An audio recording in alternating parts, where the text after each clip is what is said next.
Ang bag-o nga tuig nagadala sa aton sang bag-o nga kaluoy kag bugay sang Dios. Ini bunga sang kaayo sang aton Ginoo sa tagsa-tagsa ka mga tinubos niya.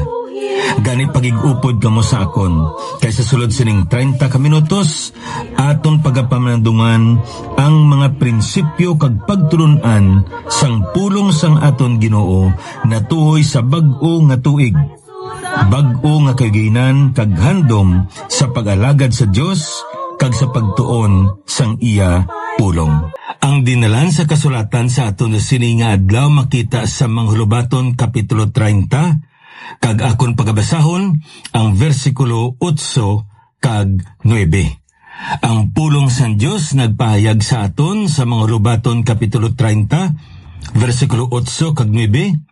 Ipahilayo sa akon ang pagkadi matuod, kag ang kabutigan.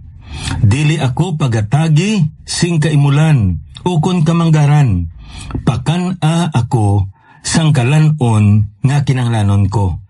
Basi nga mabusog ako kag magpanginwala sa imo, kag magsiling, sino bala ang Ginoo? Ukon basi mag-imol ako, kag magpangawat, kag pasipalahan ang ngalan sa akon Dios. Will love me forever. Amo yadto ang title sang kalantahon nga aton nga ginpamatian bag-o gid lamang. Kag amo ini ang mensahe sang pulong sang Dios para sa imo kag para sa akon. Ang Biblia isa ini ka libro apang nasulod ra ang mga 66 ka mga libro. Kag kun aton ini nga tingbon sa isa gid lamang kapulong ang magamit nato niya pulong amo ang gugma, love. Kay nga man tungod gid lamang sa gugma sang Dios kag wala na sang iban pa ang nagtulod sa iya sa pagluwas sa imo kag sa akon. Kag subong man nga ang gugma lang ang pwede naton mabalos, maibalik sa aton Ginoo sa pagpahayag naton sang aton niya pagpasalamat sa iya nga pagtubos sa imo kag sa akon gikan sa aton nga makasalanan. Amo niya kon aton nga lang taon sa pulong sino katahom sang iya sinibalang mensahe nga makita man naton sa kalantahon. Jesus, my Lord, will love me forever. Kay nga aman, siya amo ang naghatag sa aton sang kalawasan. Kag wala sing anuman nga gahom, yari sa sini nga duta, ukon sa langit man, nga makapahamulag sa aton, gikan sa gugma sang aton nga Dios. Kakatahom diri kay ginapalagihan kita sang aton nga Ginoo. Subong nga kita yara sa iya, kag siya yara sa aton, kag ang ini nga relasyon magapadayon ini tubtob sa katubtuban. Isa ini kakaangtanan nga wala sang may makaupang, wala sang may makapahamulag sini. Kag nga ang ini nga kaangtanan naton sa aton Dios magapibilin ini tubtob sa katubtuban. Amo ini nga si Pablo mismo nagpayag, Romans chapter 14 verse 8, whether we live therefore or we die, we are the Lord's. Ano man ang ato na kaimtangan, yari man kita subong sa sini nga tion, sa sini nga kalibutan, ukon magatiliwan kita, iya kita sang Dios. Ang kamaturan diri nga makita naton nga ang aton nga kaangtanan sa aton nga Ginoo, amo ini ang kaangtanan nga wala sing ananuman nga butang nga makapahamulag sa aton. Kag tungod sini, amo ini ang kasiguruhan naton nga ikaw kag ako nga tinubos ang aton Ginoo, mangin iya gid tubtob sa katubtuban. Subong man nga may ara kita kasiguruhan nga man kaupod naton siya didto sa iya nga ginrian, kay amo ini ang ginsaad niya, kag subong man nga siya nga naghatag sa aton sang aton kaluwasan, siya man mismo ang magahimpit sa sini nga kaluwasan nga ginbugay niya sa aton. So kabay pang Ginoo magapadayon gid sa pagpatin-ad sa mga bulaton nga gintugyan niya sa aton sa sini nga adlaw. Kag sa pagtuon naton sa pulong sang aton ni Ginoo, pagapadayonon naton ining aton nga ginatun-an subong. Kag sang liligad nga mga 3 ka mga adlaw, ang topiko nga aton subong ginapamanadungan na tuhoy ini sa makatawan sang Israel sa panahon ni Joshua.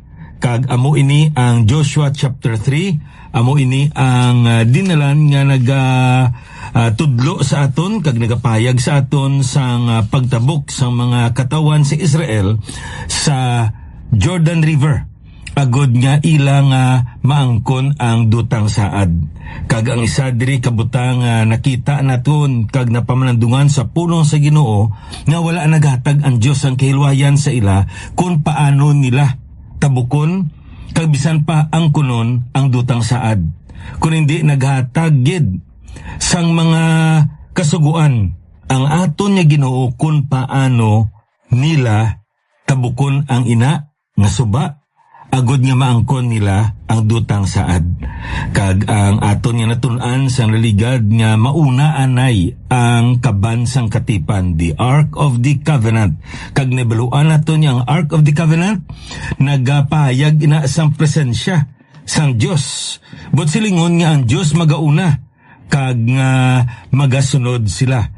Kag subong man sa makita naton sa pulong sa Ginoo nga naghambal ang Ginoo sa ila nga dapat may ara nga distansya o kun ulot sa tunga sang kabansang katiban nga among presensya sang Dios kag ang katawan sa Israel nga mga 2,000 ka maniko, 3,000 feet kung sa aton subong, no?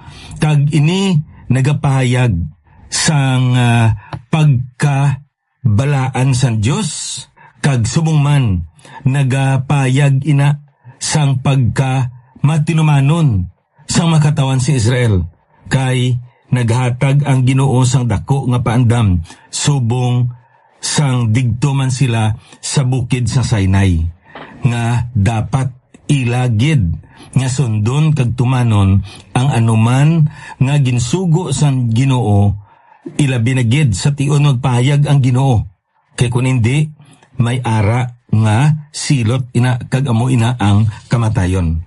No, ano ang rason? Nakita na naton na sa nagligad, no? Kay wala pa nila maagyan ang ini nga dalan nga ila nga pagaagyan subong. Kag nga may baluan nila kundiin sila magadto. Tamaan ka importante ini nga kamatuoran. Nga kung aton nilanton sa pulo sa Ginoo, amo ini ang patakaran nga ginatudlo sa Ginoo sa aton pagkabuhi Kristohanon. Dapat magauna ang Ginoo kag magasunod kita. Larawan ina sang aton Dios bilang dako naton nga manugpahalab, kag ikaw kag ako kag ang tagsatagsa ka matumuluo iya nga makarniro sang iya nga panong, kag nga magasunod kita sa iya bilang siya amo ang aton dako nga manugpahalab, kag kita amo ang iya nga karniro. Kag hindi lamang amo sina, kung aton man nilang taon tungod, kay hindi gid kita kay balo. Kung sa aton pa, sa aton lamang tawhanon nga kinagman, kinaugali, kaalam, kusog, kabakod, may baluan taman ang mga bagay-bagay sa aton yung pagpangabuhi. Pero masubo lang kay hindi naton may baluan ang kabugusan sini. Hindi naton may baluan ang mga yara sa palabuton. Ang mga butang lang nga makita, ang butang lamang nga mahikapan naton, aton nga matandog, amula na ang may baluan naton. Pero ang yara sa unhan, hindi naton may baluan. Amo ini nga ang pagsalig naton yara sa aton nga Ginoo. Of course, nabaluan naton nga amoy na ginatudlo sa Proverbs chapter 3, 5 and 6. So ano ang kahulugan? Ano ang pagtulunan nga makita naton diri? The regulation, the reason, now the revelation. Joshua chapter 3 verses 3 up to verse 6. No? Kag ang kamatuoran diri nga makita naton gali, una gid sa nahibaluan naton, new territory, new navigational system. Bag-o ini nga duog sa ila. Kag suno sa ginhambal diri sa pulong sa Ginoo sa aton, hindi ini katulad sa duog nga ila ginhalinan, ang duog nga ila nga pagagadtuan. Lain niya ang Ehipto sangsa Kanaan. Lain niya ang dutang kaulipnan sangsa dutang saad.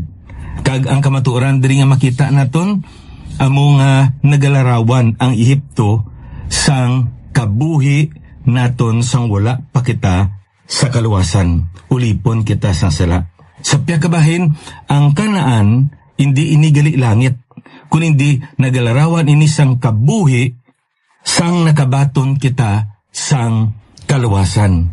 Kag amo ini ang ginatawag naton kailwayan sakay Kristo Jesus. So amo ini ang nakita naton. Ikadua diri, spiritual awakening, physical alertness. Paano nato rin nakita? Ang pulong yung gamit rin sa aton sanctify. Katahom sina nga pulong. Amo ni nga kung aton nilang taon naghambal diri si Josue sa kapitulo 3, versikulo 4. Agod nga inyo may baluan nga ang dalanon nga dapat ninyo paglaktan, kay wala pa kamon makaagi sining dalanon tub-tub karon. Apang sa tunga ninyo kag sini may antad nga daw 2,000 ka maniko sa takos, dili kamo magpalapit sa sini. Kag si Josue nagsiling sa katawhan, magpakabalaan kamo, kay buwas ang Ginoo magahimo sa tunga ninyo sing mga katingalahan. Dapat ila pakabalaanon ang ila kaugalingon. Sa ginambal naton ang silingon sini nga dapat nila amanon ang ila kaugalingon. Sa physical nga aspeto, magpaninlo sila, magpaligo sila, no? Kag mag-ilis sila. Amoy na makita naton, no? Iaman nila ang ila kaugalingon. Kag subong man sa ila espirituhanon yang aspeto sa ila nga pagkabuhi, preparado ang ila tigipuson sa pagbaton sang anuman nga pagpayag sang Ginoo sa tunga nila. That's why kung aton nga naton gali ning pulong gali nga sanctify, consecrate, no? Ang idea di gali to make yourself fresh and new. Katahom sina, no? Nga mangin labas o kung bag-o ang ila nga kaugalingon. Tinakita na naton kung ano ang bili, ang hulugan sang sini nga pulong diri sa naligad nga broadcast naton. Karon sa pagpadayon naton sini, kag diri naton pagatakpan, God's presence, nations, obedience. Anong bot silingon sini? Sa ginhambal naton, the Ark of the Covenant.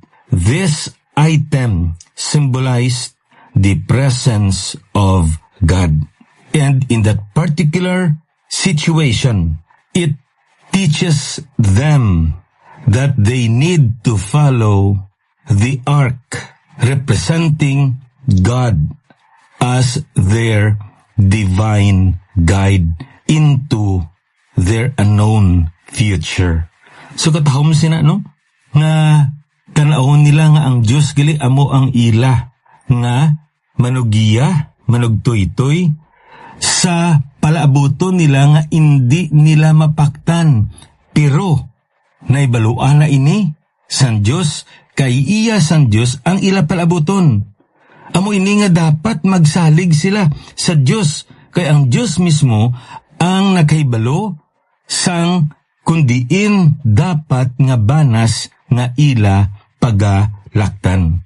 Amo ni ka-importante gali ang ginatudlo sa sining nga dinalan sa kasulatan sa aton. Nga ang presensya sa Ginoo yara, kag ang obligasyon sa Ginoo amo ang maggiya sa ila magatoy-toy sa ila, magpangulo sa ila, agod nga matuman sang Dios ang saad niya sa ila. Sa piyakabahin, sila nga mga katawan sang Dios dapat mangin masinulondon sa paggiya sang Ginoo sa ila nga kabuhi. Amo ini akon aton nga lang taon naghatagid sang dako nga laygay si Moses antes siya mapatay. Diri sa Deuteronomy chapter 8 verse 11 to 18. Makita naton diri nga naghatag diri sang pamilinbilin si Moses. Now nabaluan nato no nga ang pulo nga Deuteronomy, it means second law, no? Ang silingon sini nga ginsaysay liwat, ginatagan sang review ni Moses ang katawan sang Israel. Kag amo ini ang iya diri nga ginpamilinbilin. Naghambal diri siya. Pagpaandam ini ni Moises sa mga katawhan batok sa paglimot nila sa ilang paglipat sa Ginoo. Kag amo ini ginhambal ni Moses diri. Andami basi nga malipat ka sa Ginoo nga imo Dios, sa indi pagbantay sang iya mga sugo, sang iya mga pagsulundan, kag sang iya mga palatukuran nga ginsugo sa imo sa sining adlaw. Basi nga nakakaon ka kag nabusog, kag nakapatindog sing maayo nga balay, kag magpuyo sa ila, kag sang nagbuad ang imo kabakahan kag ang imo mga panong, kag magbuad ang imo pila kag ang imo bulawan, kag magbuad ang tanan nga yara sa imo. Ano gud silingon sini? Kusaton pa nga andaman ninyo mga katawan sa Israel nga sa tion nga magtiner na kamo sa dutang saad, kag patinaron kamo sang Dios, bugana hayahay ang inyong pagpangabuhi, ari ang akon paandam sa inyo. Versikulo 14, nyan ang imo tigipason magtaas kag malipat ka sa Ginoo nga imo Dios nga nagpagwa sa imo gikan sa duta sa Ehipto, gikan sa balay sa kulipnan, nga nagtuytoy sa imo paagi sa dako nga makakulugmat nga kamingawan, diin may mga manog nga dalitan, kag mga iwi-iwi kag duta nga kigas nga walay tubig, nga siya nagpatubod sing tubig gikan sa bato nga santikan, nga sa kamingawan nagpakaon sa imo sang mana nga wala makilal-i sang imo mga ginikanan, agud nga mapaubos ka niya kag matilawan kaniya sa paghimo sa imo sing maayo nga kaulian mo. Magandam basi magsiling ka sa imo tigibuson, ang akon gahom kag ang akon kusog sang akon mga kamot nagpaagom sa akon sining manggad. Ari ang pinakaimportante ang versikulo 18. Magdumdum ka sa Ginoo nga imo Dios, kay siya amo ang naghatag sa imo sing gahom sa pag-agom sing manggad, agud nga mapalig-on niya ang iya katipan nga ginsumpa niya sa imo mga ginikanan subong sang sa sining adlaw. Ti ano ang kamatuoran diri nga makita naton sa pulong sang Dios? Ang gusto diri patag sang Biblia sa aton nga mo sini, nga indi gid naton pagkalipatan ang Ginoo sa bisan ano nga estado sang aton nga pagpangabuhi.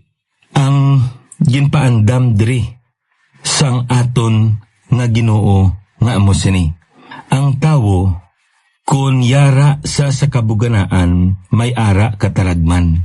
Ang tawo kun yara sa tunga sang kaiwat may ara man sa katalagman. Idibla mo na ang ginambal sa aton dra nga passage of the day sa Proverbs. Amo na ang hambal dra sang Proverbs niya, hindi lang ko pagpabugan agid Ginoo, kay basi kon malipat ko sa imo. Pero Ginoo, hindi man gid ko pagpatam igid ka imol, kay basi mangawat ko kag mapasipalahan ang ngalan nimo. Ano dra ang ginambal sa sining manugulubaton? Nya Ginoo, hatagi lang ako sang tuman para sa akon nga kinanglanon. Do katulad ini kuno nga nagambal siya, Lord, give us this day our daily bread. Hindi kami pagatagi, Ginoo, sang tinapay sa bilog nga simana, sa bilog nga tuig sa sininga adlaw. Kay basi kung magbugana kami kag malipat kami. Pero Ginoo, hindi man kami pagtuguti nga hindi kami makakaon sang amon nga tinapay.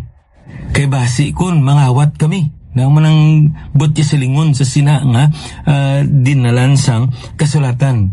Kang idea diri nga makita naton nga ang Ginoo magatag sa aton sang tuman lang para sa aton matag adlaw nga kinanglanon.